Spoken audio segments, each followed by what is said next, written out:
Haleluya. Puji nama Tuhan, Shalom Bapak Ibu semuanya. Apa kabarnya Bapak Ibu semuanya? Dahsyat, amin. Ya. Bersukacita, amin. Harus, ya kan. Bersukacita itu harus, ya kan. Berkobar-kobar itu harus. Bersemangat itu sebuah keharusan di dalam kehidupan setiap kita. Amin Bapak Ibu ya. Puji nama Tuhan Bapak Ibu. Pagi hari ini kita akan belajar bersama-sama. Kita akan menangkap apa yang menjadi pesan Tuhan buat setiap kita. Pesannya ini sesuatu yang sangat luar biasa Bapak Ibu. Pesannya gini. Andalkan Tuhan dengan konsisten. Ya. Kelihatannya sederhana tetapi ini sangat dalam Bapak Ibu ya. Andalkan Tuhan dikatakan apa? Dengan konsisten. Kita sudah belajar konsisten kan artinya tetap. Betul ya Bapak Ibu ya? Tidak berubah-ubah. Itu konsisten. Selaras apapun yang terjadi. Itu konsisten. Ya. Artinya tetap mengandalkan Tuhan. Di dalam setiap aspek kehidupan setiap kita. Ya. Dari awal pengiringan kita dengan Tuhan sampai pada akhirnya. Harus selalu konsisten. Ya, karena Tuhan minta dengan konsisten. Ya. Bukan hanya di awal-awal saja kita mengandalkan Tuhan, tetapi sampai akhir hidup kita, katakan amin Bapak Ibu ya. Bukan hanya di awal-awal pengiringan kita mengandalkan Tuhan. Tetapi sampai di akhir hidup kita, sampai Tuhan memanggil setiap kita, sampai tugas kita di bumi ini selesai, katakan amin Bapak Ibu. Ya. Biarlah itu kita tetap lakukan secara konsisten. Ya. Jangan berubah-ubah. Artinya tidak konsisten kalau berubah-ubah kan gitu. Nah, pesan Tuhan ini sudah dijabarkan oleh Pak Ishak Bapak Ibu ya. Ada banyak hal yang sudah Pak Ishak jelaskan dan sampaikan kepada setiap kita. Saya percaya setiap kita menangkapnya ya. Ya kalau kita melihat Bapak Ibu ini kita sangat-sangat bersyukur. Tuhan boleh menuntun setiap kita, mengingatkan setiap kita, menegur setiap kita tentang hal ini.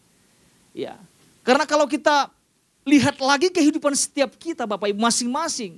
Apakah itu kita konsisten atau tidak kan gitu. Mengandalkan Tuhan itu kita konsisten atau tidak. Coba kita bercermin ulang. Apakah selama ini kita konsisten atau tidak. Jangan-jangan gini yang Tuhan temukan. Jangan-jangan ada kemunduran. Ada kemerosotan yang terjadi. Iya, kehidupan kita mungkin berubah-ubah, tidak jelas, tidak konsisten. Makanya sampai Tuhan ingatkan ini kepada setiap kita. Nah, kita mau belajar Bapak Ibu, kita mau menangkap sama-sama. Ya, bahwa Tuhan mau kita menjadi pribadi yang selalu konsisten dalam hal mengandalkannya. Kita mau lihat apa yang menjadi dasar firman Tuhan buat setiap kita Bapak Ibu ya. Kita lihat 1 Samuel pasal 9. 1 Samuel pasal 9 ayat 9 sampai 10. Kita akan lihat bersama-sama Bapak Ibu. Ya, ayat 9 saya akan bacakan. Firman Tuhan berkata seperti ini Bapak Ibu. Dahulu di antara orang Israel apabila seseorang pergi menanyakan petunjuk Allah, ia berkata begini, mari kita pergi kepada pelihat. Ya. Sebab nabi yang sekarang ini disebutkan dahulu pelihat. Ayat 10. Kemudian berkatalah Saul kepada bujangnya itu, pikiranmu itu baik. Ini sebuah tanggapan yang sangat baik dikatakan. Pikiranmu itu baik, mari kita pergi. Maka pergilah mereka ke kota, ke tempat di mana abdi Allah itu. Ya. Pak Ishak sudah menjabarkan tentang ayat dan perikop ini Bapak Ibu ya. Pelihat di ayat ini bukan paranormal ya. Bukan dukun. Ya, kita mesti garis bawah ini ya. Pelihat itu abdi Allah. Atau disebutkan nabi Allah. Orang yang dipilih secara khusus untuk melayani umat-umat Tuhan. Ya. Dipilih secara khusus. Ya. Nah, kalau kita melihat secara keseluruhan perikop ini Bapak Ibu, kita akan melihat tentang skenario ya. Boleh saya katakan itu skenario Allah atas kehidupan Saul. Ya. Kalau kita melihat kisahnya diawali oleh kehilangan keledai ayahnya Saul. Ya, Kis bin Abiel. Dan kalau kita melihat ini bukanlah suatu kebetulan harus kehilangan keledai-keledai dari ayah Saul ini Bapak Ibu. Ya. Karena keledai-keledai sudah hilang, maka ayahnya menyuruh Saul dan bujangnya untuk mencari keledai-keledai itu. Ya. Dan mereka sudah mencari kemana-mana dan tidak ketemu. Alkitab mengatakan gitu. Karena memang gini, kalau yang saya bayangkan, karena memang ada maksud Tuhan di atas semua itu. Karena mereka sudah cari-cari kemana-mana dan tidak ketemu. Mereka memutuskan, ini yang sangat baik. Mereka memutuskan untuk datang kepada abdi Allah. Yang disebut seorang pelihat itu. Ada sebuah keputusan yang sangat luar biasa. Bagaimana mereka melibatkan, seorang pelihat, seorang nabi Allah yang dipercayai pada saat itu. Ini keputusannya sesuatu yang luar biasa. Mereka nggak pergi ke tempat paranormal, tetapi kepada abdi Allah.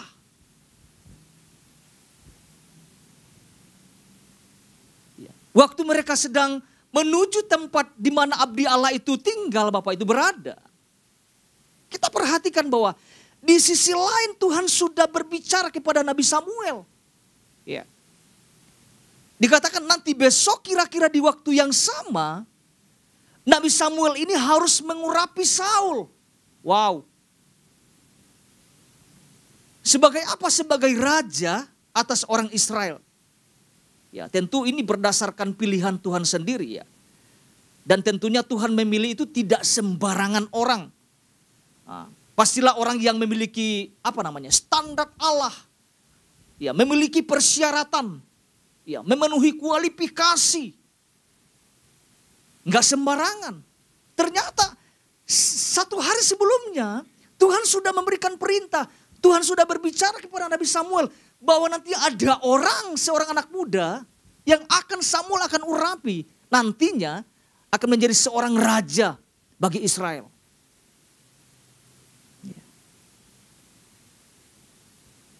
Kalau kita melihat ini sebuah skenario Allah.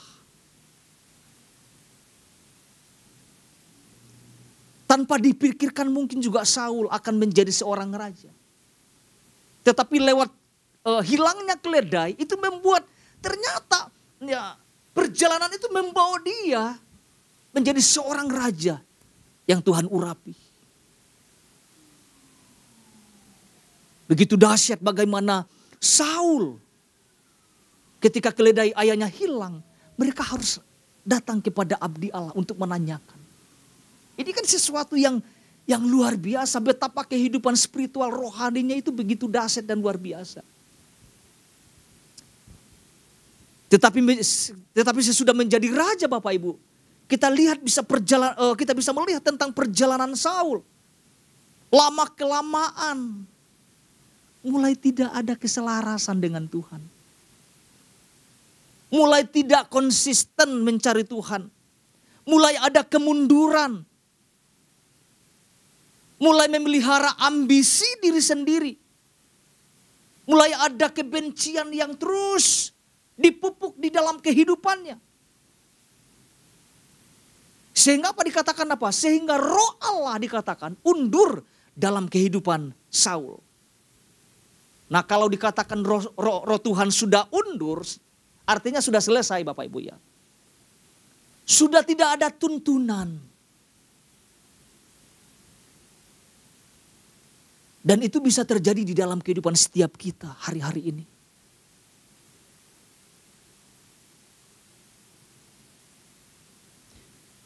Jangan mengebu-ngebu di awal, tetapi di akhirnya tidak konsisten.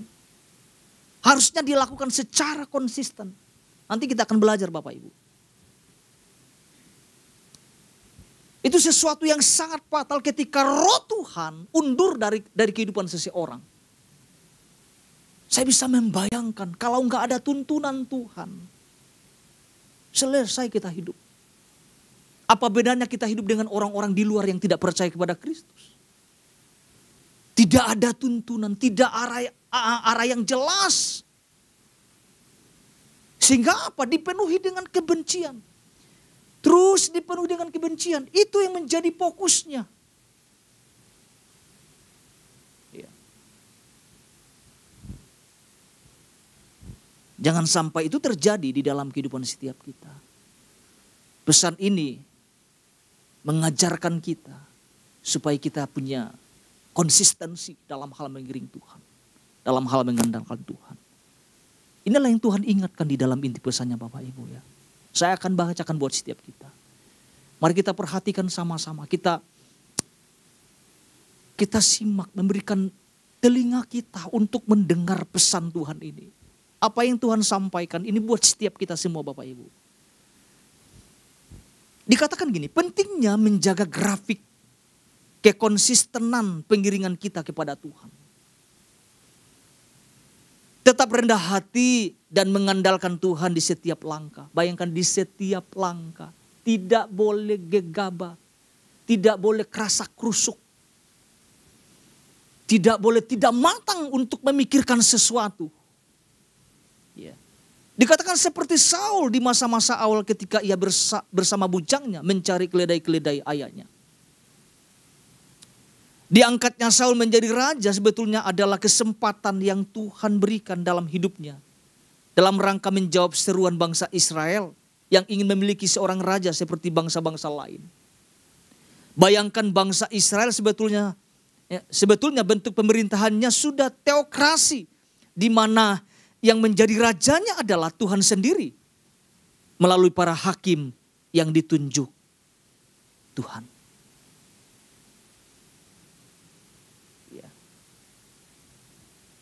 Dikatakan bentuk pemerintahnya sudah teokrasi. Langsung Tuhan sendiri yang memimpin.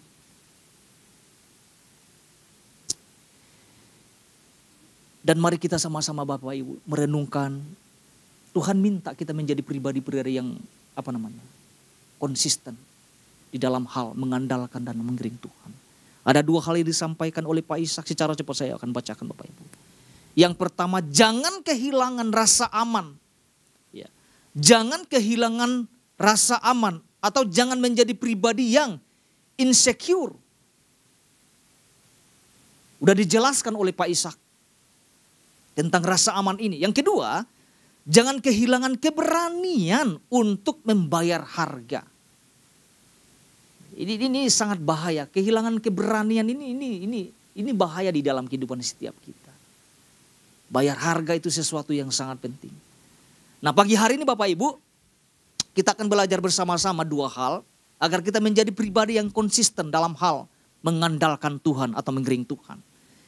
Secara sederhana dua hal, yang pertama adalah jangan kehilangan gairah dan cinta mula-mula. Ini sangat sederhana Bapak Ibu ya. Jangan kehilangan gairah dan cinta mula-mula. Ya. Di dalam surat Roma 12 ayat 11 mengatakan gini, Roma 12 ayat 11 dikatakan janganlah hendaknya kerajinanmu kendor. Yang saya mau tekankan di ujungnya ini, biarlah rohmu menyala-nyala dan layanilah Tuhan. Dikatakan apa? Biarlah rohmu menyala-nyala dan layanilah Tuhan. Nah, roh yang menyala-nyala itu bukan hanya di awal perjumpaan kita dengan Tuhan. Atau bukan di awal-awal kita mengiring Tuhan saja. Tetapi harus dijaga secara konsisten. Roh yang menyala-nyala itu harus dijaga secara konsisten. Melayani Tuhan pun sama, harus konsisten.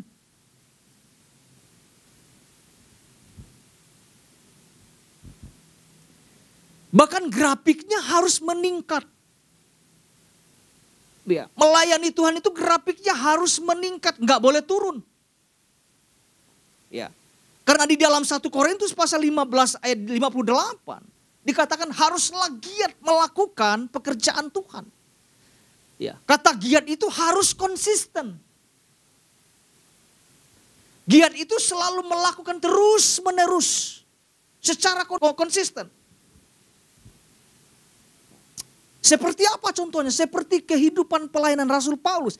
Secara konsisten, tidak pernah mengalami kemunduran. Itu juga menjadi sebuah panggilan di dalam kehidupan setiap kita.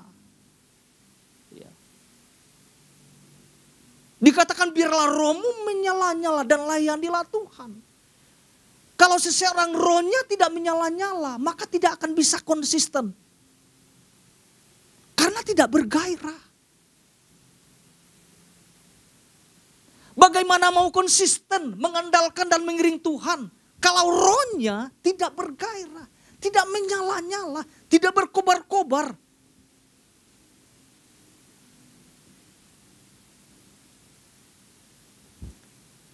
Ya. Waktu seseorang mengalami cinta mula-mula atau kasih mula-mula, waduh rajinnya luar biasa. Ada kerinduan untuk terus melayani. Ada kerinduan untuk terus bersekutu dengan Tuhan. Mau bayar harga, belum mulai ibadah sudah nongol. Itu cinta mula-mula tuh kayak gitu.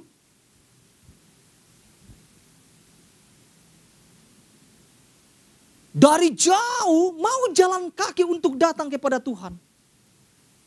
Gak peduli itu mau hujan, angin badai.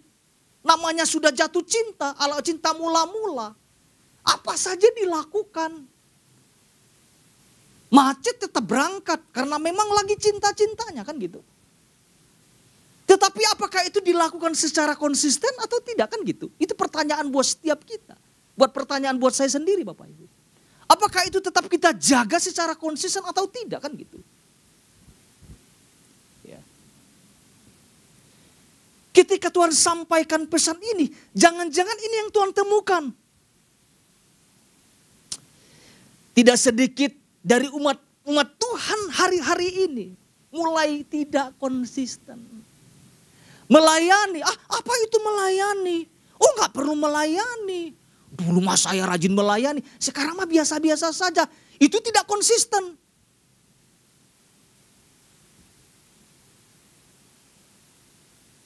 Dulu apapun yang dipercayakan pelayan, sekecil apapun dilakukan dengan penuh tanggung jawab. Tapi sekarang hari ini dikatakan, udah gak perlulah melayani, yang penting mah datang sekedar melayani. Itu tidak konsisten.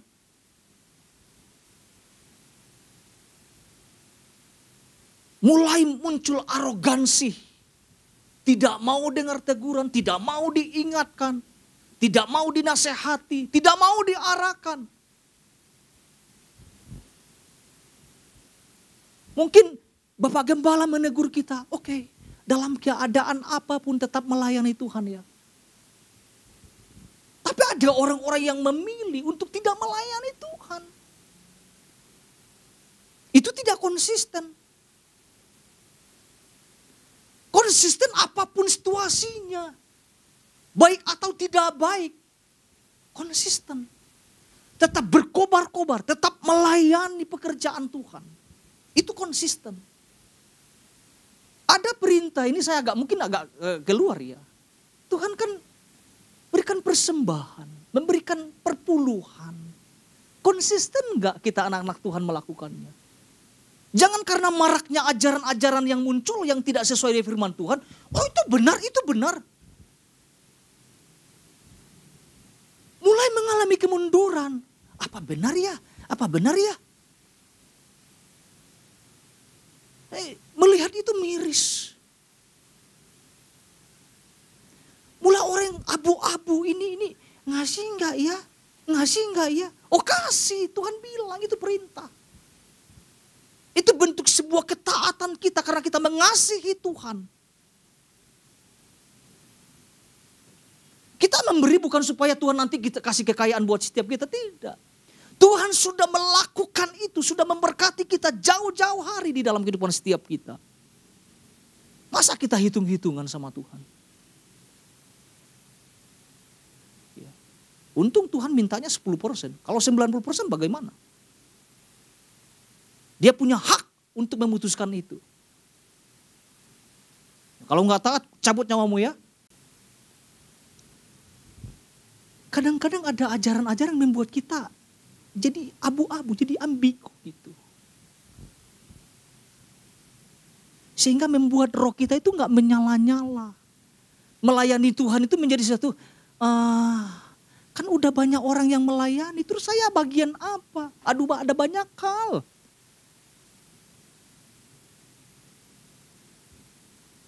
Ini juga yang terjadi di dalam kehidupan Saul.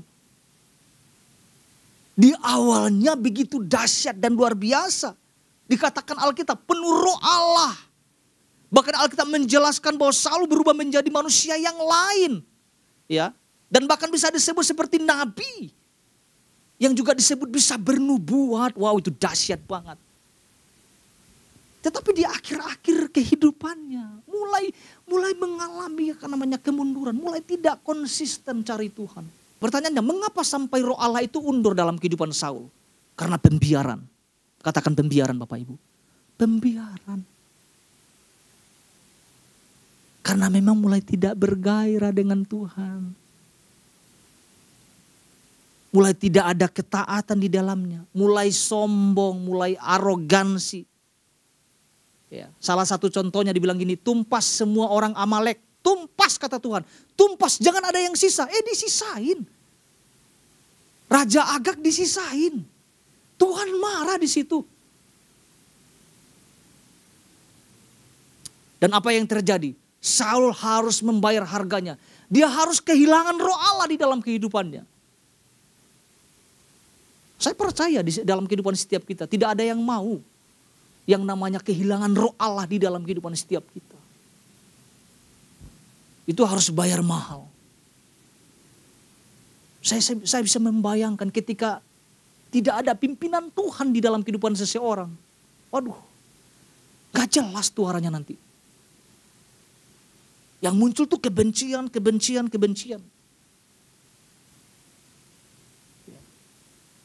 Bicara tentang bergairah Bapak Ibu ya. Cinta mula-mula ya. Itu kan sesuatu yang bicara tentang sesuatu yang luar biasa ya. Contoh ya. Kalau kita membakar sesuatu dan apinya itu ingin tetap besar Bapak Ibu. Maka yang perlu dilakukan apa? Supaya terus secara konsisten api itu membesar, apa yang dilakukan? Salah satunya kipas, betul ya. Keduanya itu menambahkan kayu. Kalau api itu tetap membesar, tambahkan kayu. Jangan membiarkan kayu itu tidak ada. Tetap terus, biar terus kobaran itu semakin besar. Kasih terus kayunya. Ya. Kalau apinya ingin tetap besar, kasih kayu. Secara konsisten. Karena kalau tidak menambahkan kayu, apa yang terjadi Bapak Ibu? Padam, betul ya Bapak Ibu ya? Api itu bisa padam. Api itu bisa mengecil jika tidak menambahkan kayu. Contoh sederhana lagi Bapak Ibu ya. Di zaman saya kecil menggunakan lampu tempel Bapak Ibu yang bahkan sampai hari ini karena di kampungku itu gak ada lampu listrik kayak gini sekarang Bapak Ibu. Sampai detik ini gak ada lampu listrik. Karena pulau-pulau jadi mungkin susah untuk menghubungkannya ya. Dari pusatnya. Jadi lampu tempel saja gitu. Jadi harus selalu diisi minyak. Kalau mau sepanjang malaman ada lampu, jangan lupa terus kasih minyak. Mati.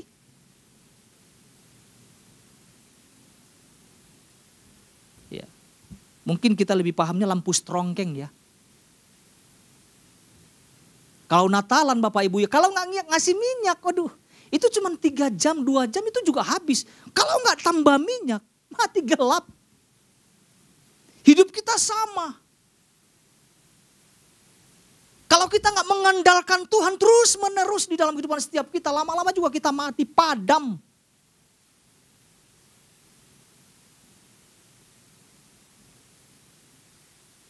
Kalau kita tidak berkobar-kobar mengejar kepenuhan Roh Kudus di dalam kehidupan setiap kita, lama-lama juga padam. Mari kita lihat di dalam Wahyu pasal 2, kita mau lihat, kita belajar tentang kehidupan jemaat di Efesus. Wahyu pasal 2 ayat 4-5. Puji nama Tuhan. Dikatakan gini kepada jemaat di Efesus. Namun demikian aku mencela engkau. Karena apa dikatakan? Karena engkau telah meninggalkan kasih-Mu yang semula. Ketika Tuhan menyampaikan ini artinya sangat penting. Cinta kasih mula-mula ini sangat penting ternyata gitu. Ayat 5 mengatakan gini.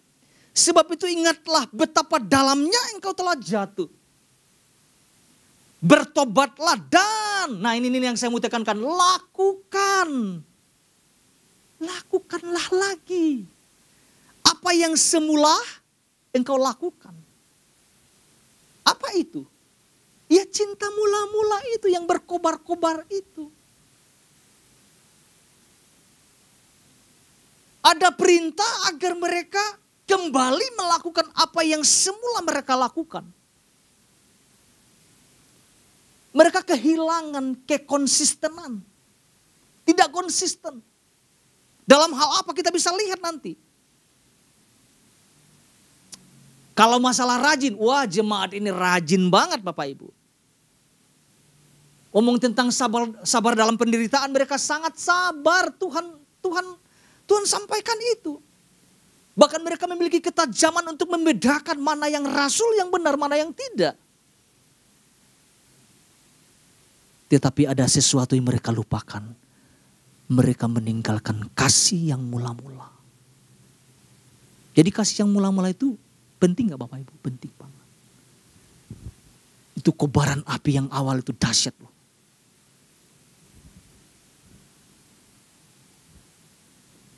Tuhan tegur.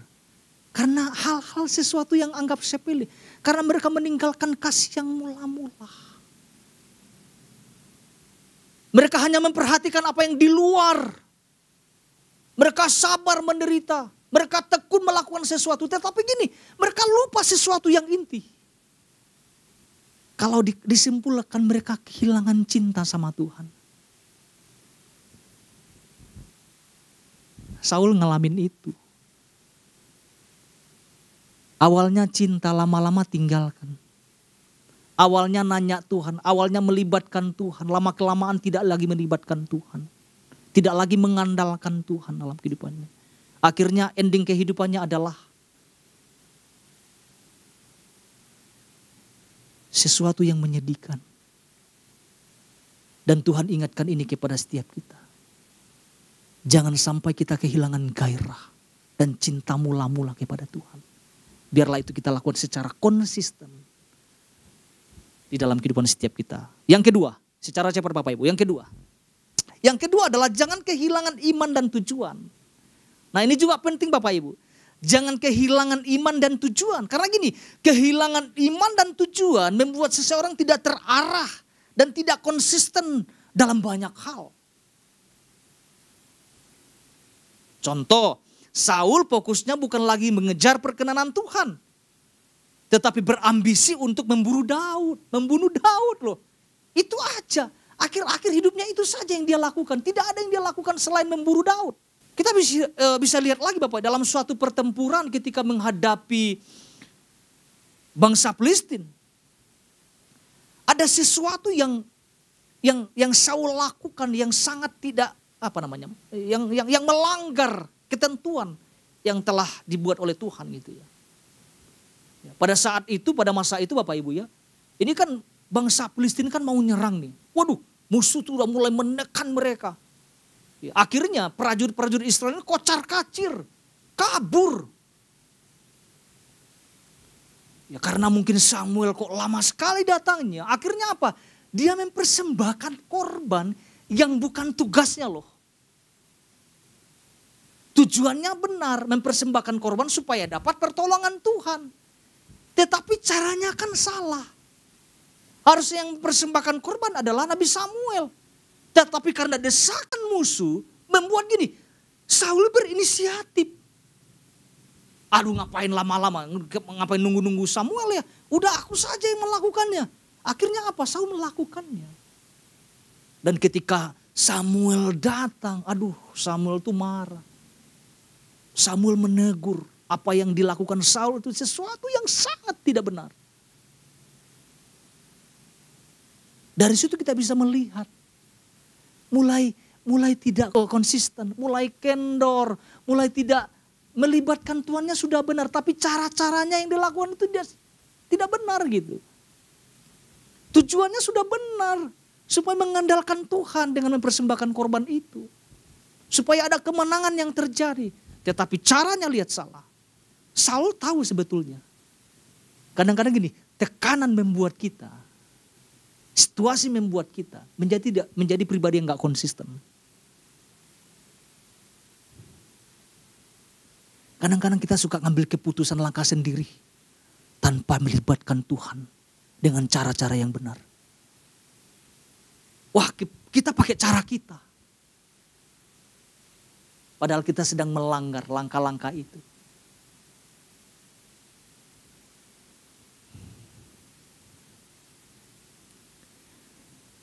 Orang yang kehilangan iman dan tujuan, itu bisa dilihat dari kehidupan ibadahnya.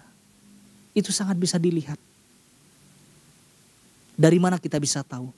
Kadang muncul, kadang tidak. Tahu teh celup Bapak Ibu ya? Kadang bisa dilihat, kadang masuk. Kayak gitu tuh. Dengan segudang alasan. Pak Ishak sudah jabarkan kemarin. Tidak tahu mana yang prioritas, tidak tahu mana yang utama. Kadang-kadang gini, hobi kadang-kadang menjadi utama. Tapi kalau orang nanya, apa panggilanmu? Oh, melayani Tuhan, dahsyat banget. Tapi kalau dilihat keputusannya mulai kendor dalam hal ibadahnya. Pak Ishak sampaikan kemarin, sepedaan itu lebih yang utama, ya ampun. Ini bukan hanya mengingatkan orang-orang yang hobi. Mengingatkan kita semua Bapak Ibu. Apa dasar firman-Nya? Kita coba lihat Bapak Ibu ya. Apa itu konsisten atau tidak? Lihat Yesaya 29. 2 ayat terakhir kita lihat sama-sama. Yesaya 29 ayat 13. Nah ini dia Bapak Ibu ya. Ini salah satu contoh cirinya. Dikatakan gini. Dan Tuhan telah berfirman. Oleh karena bangsa ini datang mendekat dengan mulutnya. Dan memuliakan aku dengan bibirnya. Lanjutannya ini yang sangat penting. Padahal dikatakan apa? Hatinya menjauh daripadaku. Dan ibadahnya kepada aku hanyalah perintah manusia yang dihafalkan. Ini teguran buat bangsa Israel dan juga teguran buat setiap kita. Oh melayani sih ya melayani, oke. Bersekutu ya bersekutu, tetapi dikatakan gini, hatinya tuh jauh.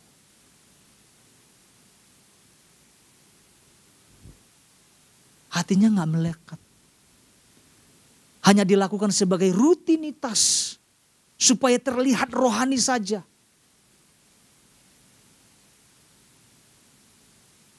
Saya pun jadi bercermin Bapak Ibu, ini firman Tuhan berlaku atas hidup saya.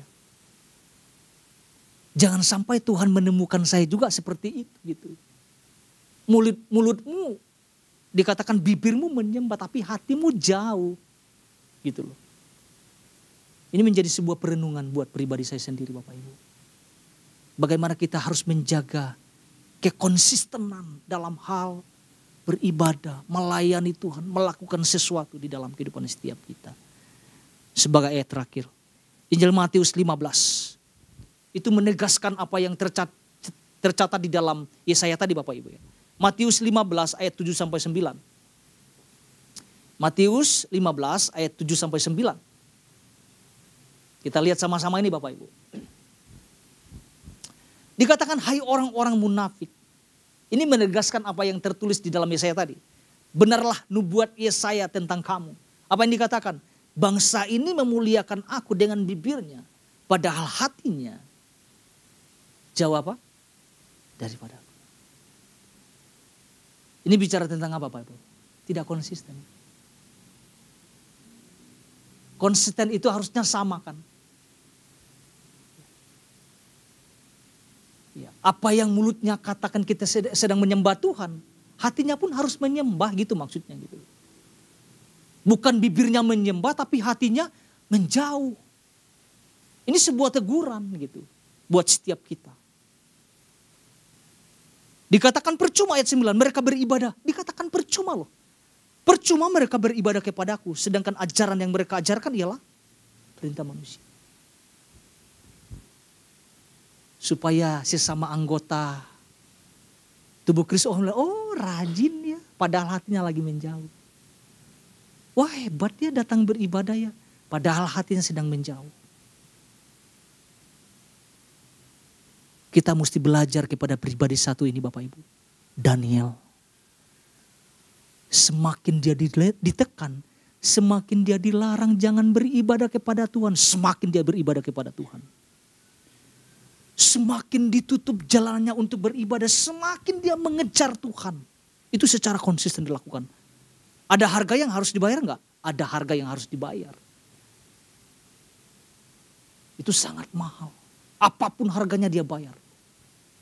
Ya. Ketika dilarang dia tetap beribadah. Ketika dilarang dia tetap terhubung dengan Tuhan. Akhirnya apa? Harus masuk ke gua singa Bapak Ibu. Dan puji Tuhan, Tuhan menyertai dia. Amin. Karena apa? Ada kekonsistenan dalam hal mengiring Tuhan. Ya. Keterhubungan, selalu konsisten dalam hal keterhubungan dengan Tuhan. Jadi dua hal ini yang sama-sama kita pelajari.